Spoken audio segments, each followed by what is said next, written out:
I'm Niall Quinn, Poor fellow. interviewing Gerald Stern in Buenos Aires on the occasion of the 14th Movement Disorder Congress. Gerald is you're approaching the age of 80, 18 years older than me. You were one of the 2 original honorary members of the Society. Correct. And you're delivering the Stanley Farn Lecture this year. Yes, indeed. And I've been asked to probe a little bit about your early life and things that were important to you. And perhaps starting from the beginning, how did you come into medicine, neurology, movement disorders, and what was your early educational experience? Well, entering medicine was really a bit of an accident. I had no strong indications that I was going to be a doctor, and my father really wanted me to take over the shop. He'd worked very, very hard. And he was a very intelligent man, although uneducated, and he perceived that I was innumerate. And when you're selling cigarettes in Bethnal Green, there are no second chances. He could add up 14 items and give the correct change. So there was a family powwow. What are we going to do with this stupid boy? And one thing that the Jewish family in the East End of London wanted was to have a doctor in the family. And I readily acquiesced because I knew there wasn't a chance of getting a place. Because you see, these are the post-war years, 12 medical schools in London, many ex-servicemen coming back wanting to have a career. And my educational achievements at that time were -0. So I was confident that I wouldn't get a place. But I loved my parents and I wanted to do what I could to keep them happy. So I wrote at my father's insistence to the 12 medical schools. 11 of them, to my, I wasn't at all surprised, declined to see me because I had nothing to offer. And rather to my surprise, I got an interview at the London hospital. And I think this is explicable by the fact that my grandfather's delicatessen was 100 yards outside the London hospital. It is now a mosque. He was an ardent monotheist, but I think that's going a bit far. And my father's cigarette shop was about 400 yards. So my application showed the address. So I got this interview, and at that stage of my life I hadn't seen Leonardo da Vinci's Ultima Cena, but it was just like that. There was a long table, there was a chap in the middle, and there was a little stool for me to sit on. And the interview began, and they looked at the papers. I had no educational achievements at that time, and they didn't know what to say. And then a chap at the end said, "I've seen you before." I had no idea who it was. Now at that time, I was doing quite a lot of athletics to pass the time. I was a member of Victoria Park Harriers. I was all the county standard athlete. So the whole interview was on athletics. So when I went home, I remember very clearly, it was a Friday night, there was a candle on the table. By the way, Yiddish was the language. My parents spoke very little English. My father said, "Nu," which means in Yiddish, "Well, how'd you get on?" And I said, "Well, look, this was a disaster. Here they are potentially looking for doctors," and we discussed athletics. So they burst into tears, and I felt relieved. But I got a place. And then at medical school, I really couldn't see the point of it all because this was preclinical stuff. And the only advantage I had was a totally unconsummated memory. I had a very good memory for the simple fact I didn't go to school from 8.5 to 12.5, and it was never used. So I could bone up all the anatomy and origins and insertions. And I only stuck it out, I mean, frankly, I couldn't see the point of it, to keep my parents happy. I think I was the only student who walked from his home to medical school every day. And the main advantage was the food was much better. And it was only, so I scraped through second MB, it was only when we started clinical work did I become very, very interested indeed.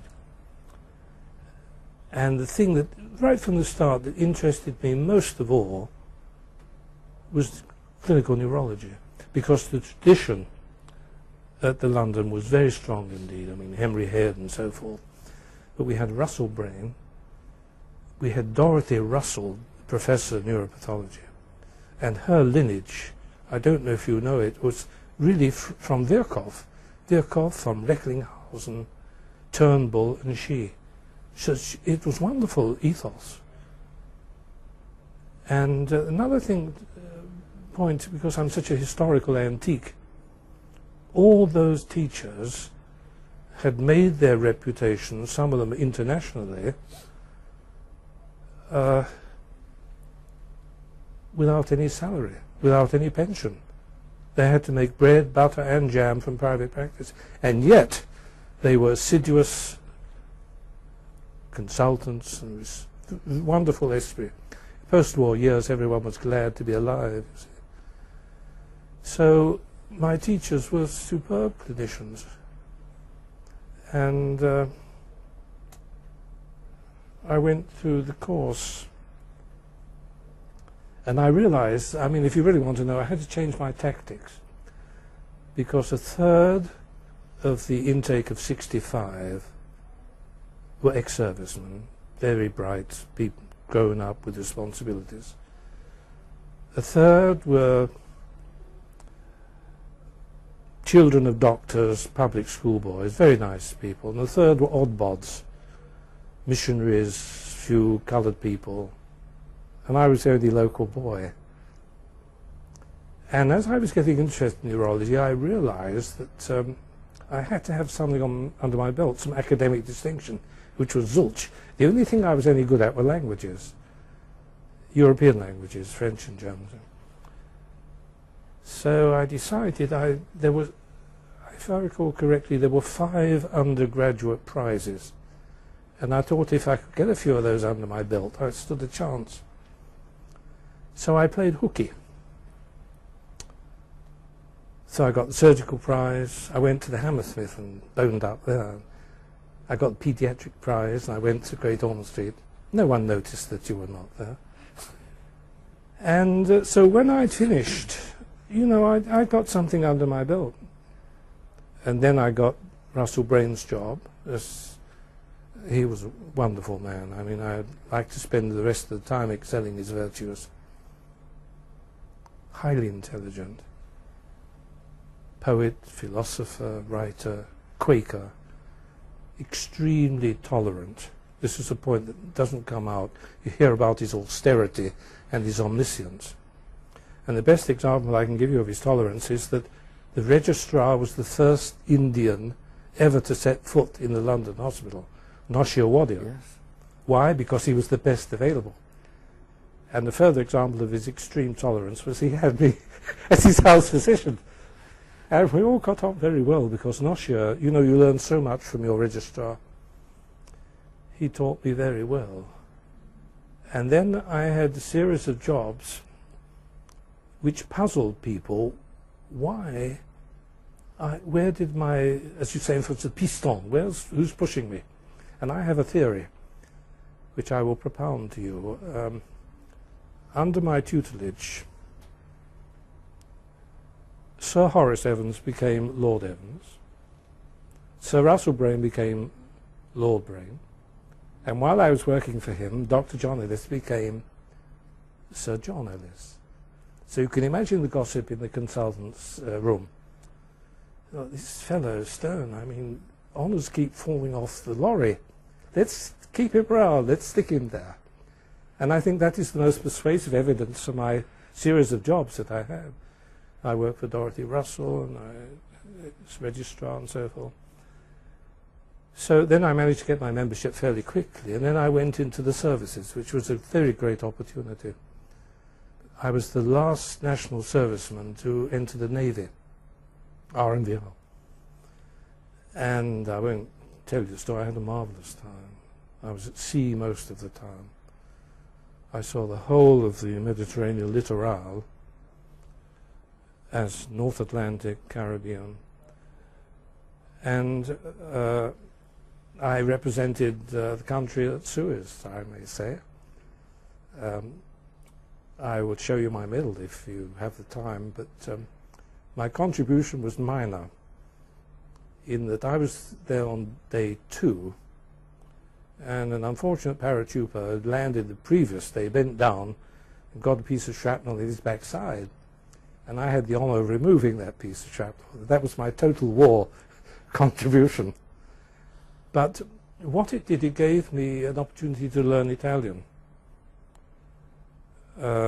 Because the crew were Maltese, and I had a lot of time on my hands. And at one time, our ship, I was on a frigate at the time, we were tied up outside the entrance to the Grand Canal. So I used to sit in the piazza, ostensibly visiting the sick, learning Italian, which stood me later in very good stead because I got one of the best jobs as a consequence.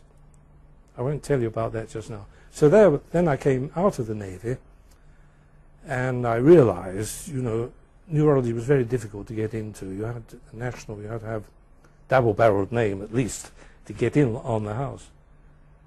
But I was medical registrar to Lord Evans, and he was a superb clinician. And then I went to Maida Vale, where Russell Brain was the senior. And I saw all the neurology, and I saw all the folk at the... I remember once I put in for a job at the National. In those days, this is a house resident job. And you had to go and be seen by all the consultants. Trial by sherry. Individually you saw them. You had to call upon them. Yeah. And I remember I had to catch him in the front porch of the hospital. I won't tell you his name, except that he was, no, I won't say what he was, but he was rather particular. So he said, going through the CV, well, you worked for some good people, but he said, your problem is you're from the second 11. Which was the feeling at that time. Anyhow, so what do you think he meant by that? Well, it was the conflict between Maida Vale and the National. Yes. You know, there was bitter feeling at one time, particularly when Russell Brain had never got on the staff of the National. He didn't want to. And when they eventually asked him, when he was the most prestigious member of the neurological community, he said he couldn't fit it in. He didn't have the time. But he was, as you know, he was a great diplomat and politician. And he, in fact, and he was advisor of the Department of Health, he engineered the fusion of Maida Vale, which was closed. So from there, I went, great fortune, to Columbia University in New York City, where Houston Merritt was the great neurologist of his generation, I think. I was doing research, subthalamic nucleus, which is so fashionable now, disorders of the basal ganglia. And my boss was a highly intelligent, somewhat eccentric gentleman called Fred Mettler, a great anatomist. He gave this carapace of toughness. In fact, he was so kind and so gentle and so helpful and so generous. And I could tell you so many stories about him. I'll tell you just one. I was ushered into his presence for the first time, having crossed the Atlantic, and we gazed at one another in some sartorial astonishment, because I was dressed like a conventional English senior registrar with a waistcoat and a collar and a tie. No bow tie there? No, just a tie. And he was dressed in a yellow shirt with red braces and corduroy trousers and skiing boots. And he later confided in me that he dressed in this manner because he had a paranoid streak, so he could move around the institute and hear what people were saying about him because they wouldn't notice him. But his first remarks to me were memorable. He said, see here, Stern, one or two things you've got to know about this department. I said, yes, sir, yes, sir. Doesn't matter who does the work, my name's on the paper. Oh, yes, of course, sir. Next, he said, it doesn't matter who does the work, all the authors are in alphabetical sequence. Don't calculate, he said. My nom de plume is Aaron Aarons, what's yours? So he put me in my place, but he taught me a very great deal. And then when by the way, I did the work on substantia nigra in my spare time, because I had to do things that Fred wanted me to do with somatotopic organization, subthalamic nucleus, equine encephalitis, which again stood me in very good stead later. And just imagine, he gave me free access to the monkey house. Just imagine. So I operated. I wanted to know what happened about lesions of substantia nigra. And he said, well, go ahead and do it. That's all. Which I did. And that was the substance of my thesis, which I did in the evenings and the weekends. He was very, very generous. Inspiring. Then I came back to London at the end of my time, to the London, very respectable job, but after the United States, it was so dull. You know the atmosphere at that time, the jobs galore, pressure on youth, lots of research money. You go to a meeting, people come up to you and try and get you to come and work. You know, it was very exciting, and I almost returned. But then, out of the blue, I got an invitation from Newcastle. Now, it's difficult for you to realize, but at that time, the National was going through a dull phase. Newcastle was brightest. There was Henry Miller in charge, and John Walton was the second. Just imagine. And people would come from America, go to Heathrow, change planes and go up to Newcastle, like post-cancer did. And gosh, it was exciting. Henry Miller, there's a great anecdotage about him because he was so witty and amusing. He said, every morning I get out of bed and look in my shoes and see if John Walton's there yet, and one day he was. I remember his great aphorism about the correct implement for eliciting the Babinski That's response, right. the ignition key of a Bentley. Absolutely. Fantastic. He was a wonderful man. He had the most corrosive sense of humor in front of you, but total loyalty behind your back. And the reason he wanted me up there was, as he said, to look after the shop, because he was at the height of his fame. He was going to Australia for 3 months, and he wanted someone to look after the shop. When he came back, he interviewed me. He said, now look, Stern, you haven't killed too many of my patients, but you've let me down very much. You haven't antagonized sufficient of my consultant colleagues. Your punishment, he said, I'm sending you to Paris to learn some neurology. It's about time you knew some. So I went to the Salpêtrière. And I had very few distinctions as a neurologist, but I don't think there are many who could compete with the fact that I wrote my MD thesis sitting on a bidet in a very small hotel room. Jenny and we had one child at the time in a very small room, and there was a diaphanous partition and a bidet and a light behind it. So it was wonderful. And at the Salpêtrière, as you well know, all the 18th and 19th century incunabula and theses, which were very valuable to me. Oh, that was a great, and my French improved immeasurably during that time. And I learnt Now, you know a lot about the French system, which at that time was very pyramidal. You had the professor, Raymond Garça, very nice man, and you had Professor Agrégé.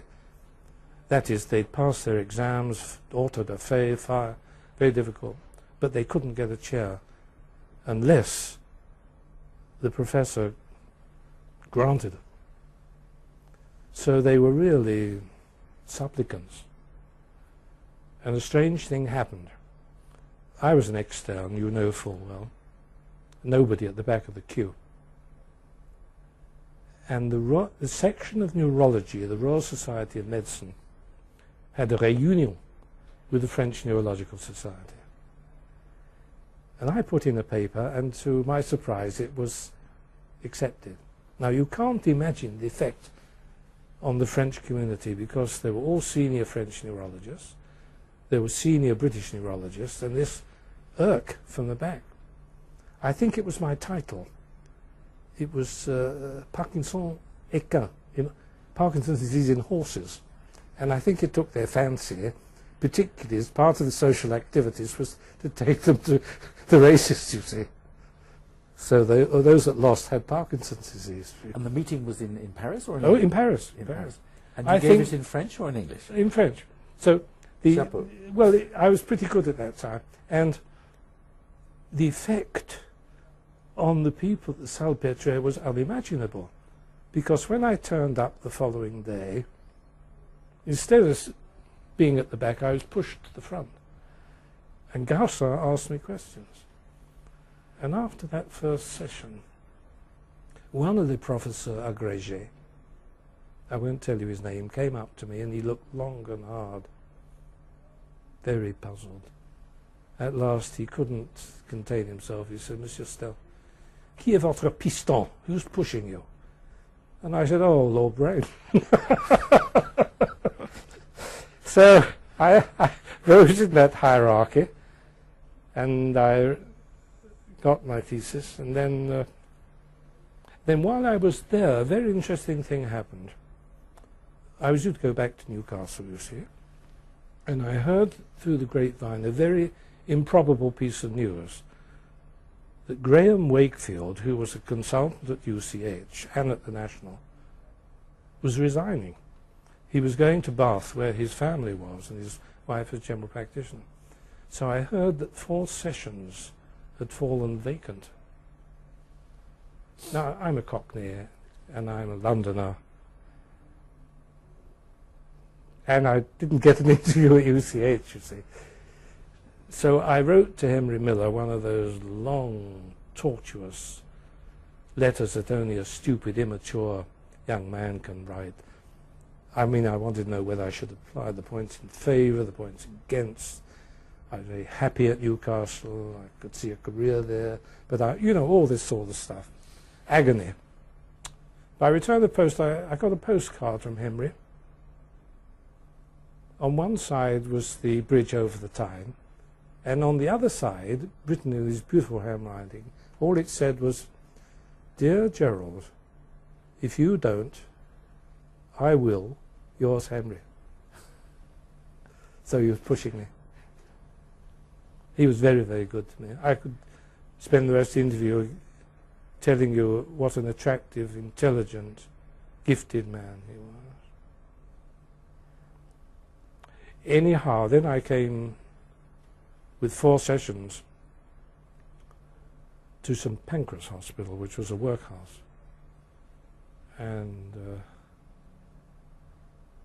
there was quite a drop in my salary. I was a lecturer, you see, in Newcastle. And there were a lot of neurologists in London at that time. I had to see the few Bell's palsies that the others couldn't fit in at weekends. So what year was that you came back to London finally? I was appointed in 1965. Right. So I was very lucky. I was 35. I'd spent 2 years in the services, and yet I'd got a job as a relatively young man, because in those days you had to wait your turn. But still, at that time, you had done your research on aspects of movement disorders, but everybody was a general physician in those days, and you still weren't a relatively undifferentiated consultant. How did you evolve into a movement disorders person? Because well, I'd done my research in substantia nigra, and so I had a notion, and things were happening. The levodopa story was breaking. Now here's the historical point, George. Actually, back with a bit of powder. Yeah, but I want to tell you how it happened. I've been in the States. I've got doing some talks, and I heard that there was going to be a small meeting of the conoscenti. All the people involved, the big shots, Barbo, Hornikewicz,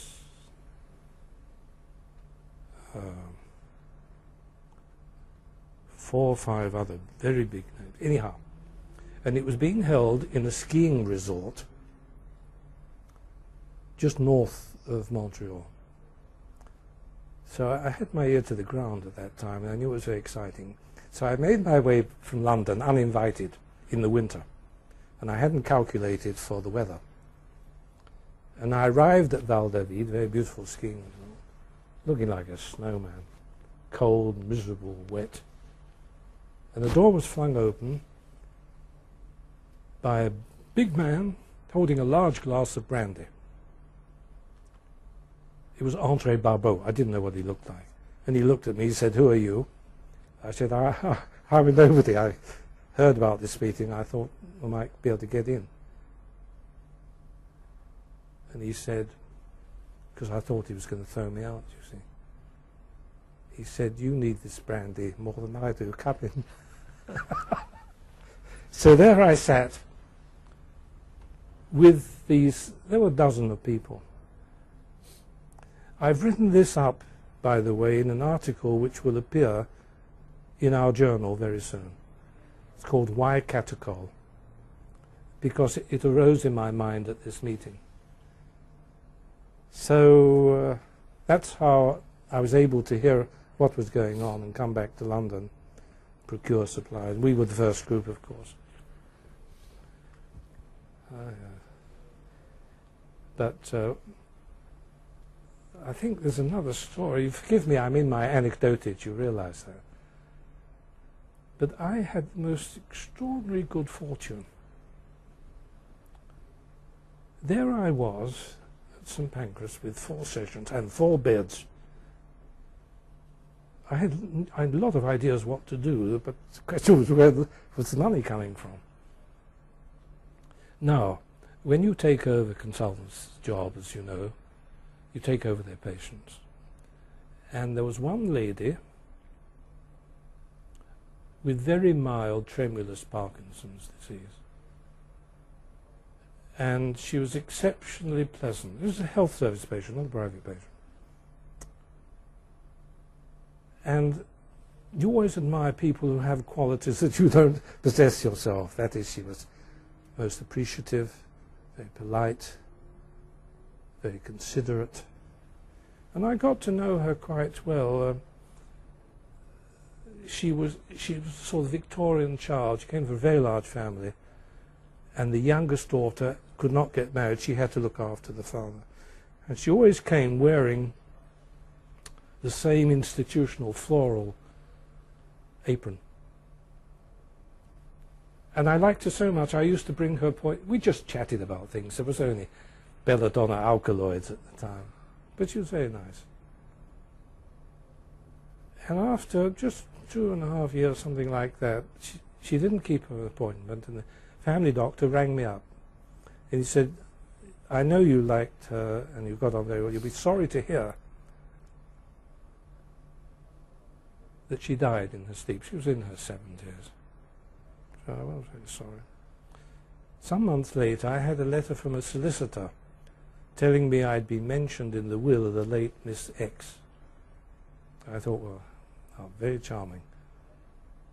You know, she was impoverished as far as I knew. And then after a while I had a letter to go and see this solicitor in the Middle Temple.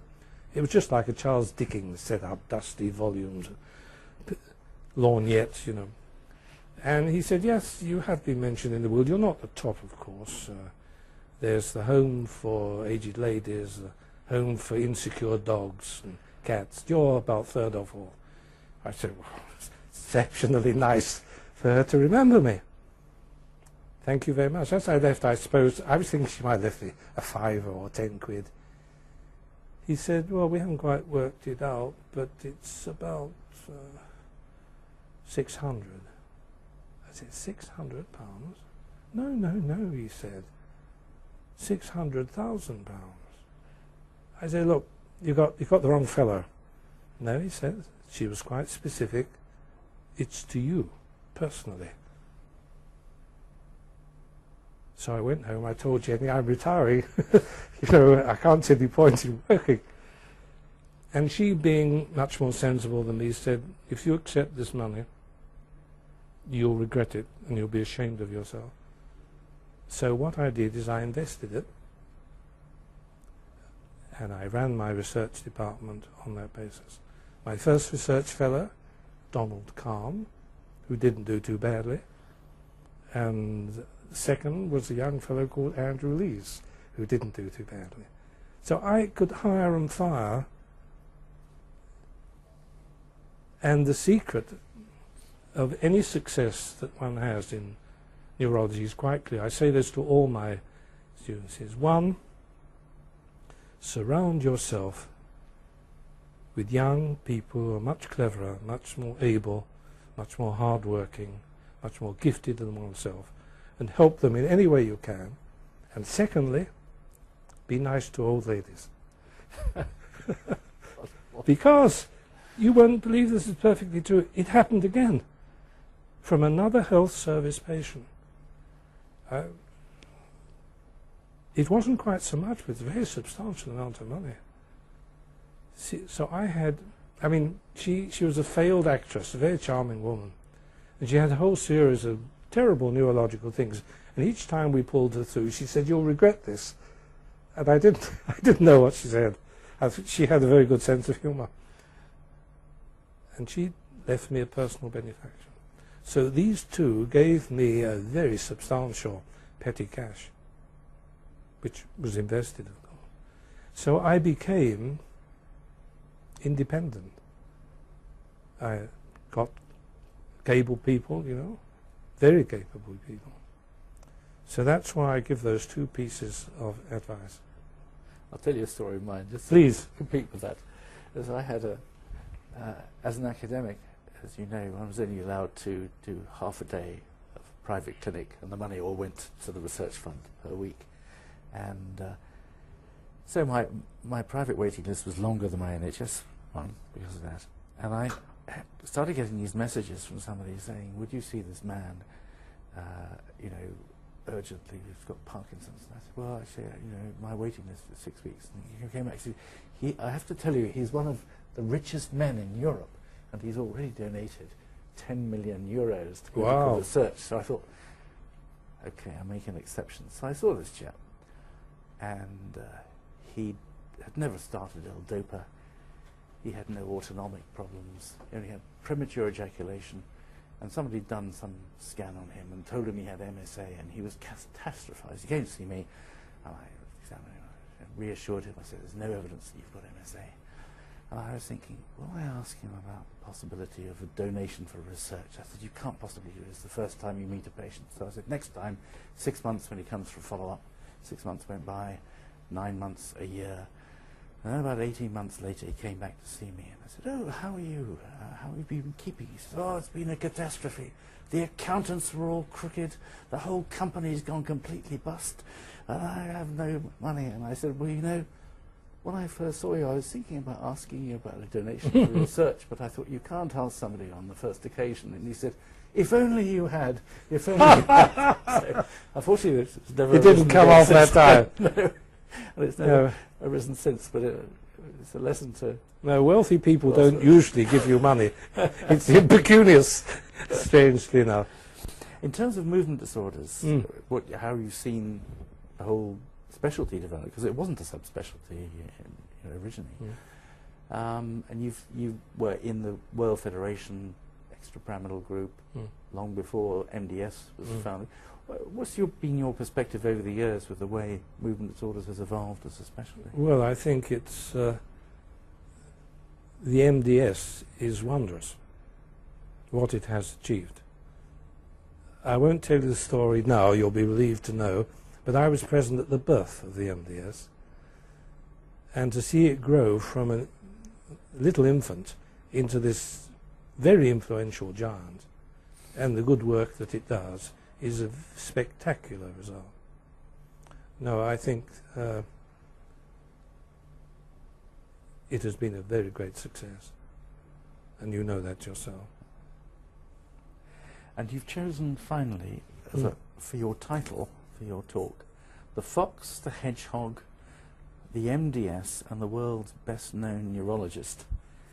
I don't know whether you can give a preview. Of course not. Of course not. Of what you're going to talk about. No, not for one moment. All I can tell you is this, is when they kindly extended this invitation to me, I thought resurrection occurred only in the New Testament, because I've been out of action for so long, you see. So they ask you for a title months ahead. I mean, you could have a child in that 9 months. So I thought I'd give a title so opaque and so incomprehensible that no one, including me, knew what I had in mind, so that as the passage of time, I could leave it open.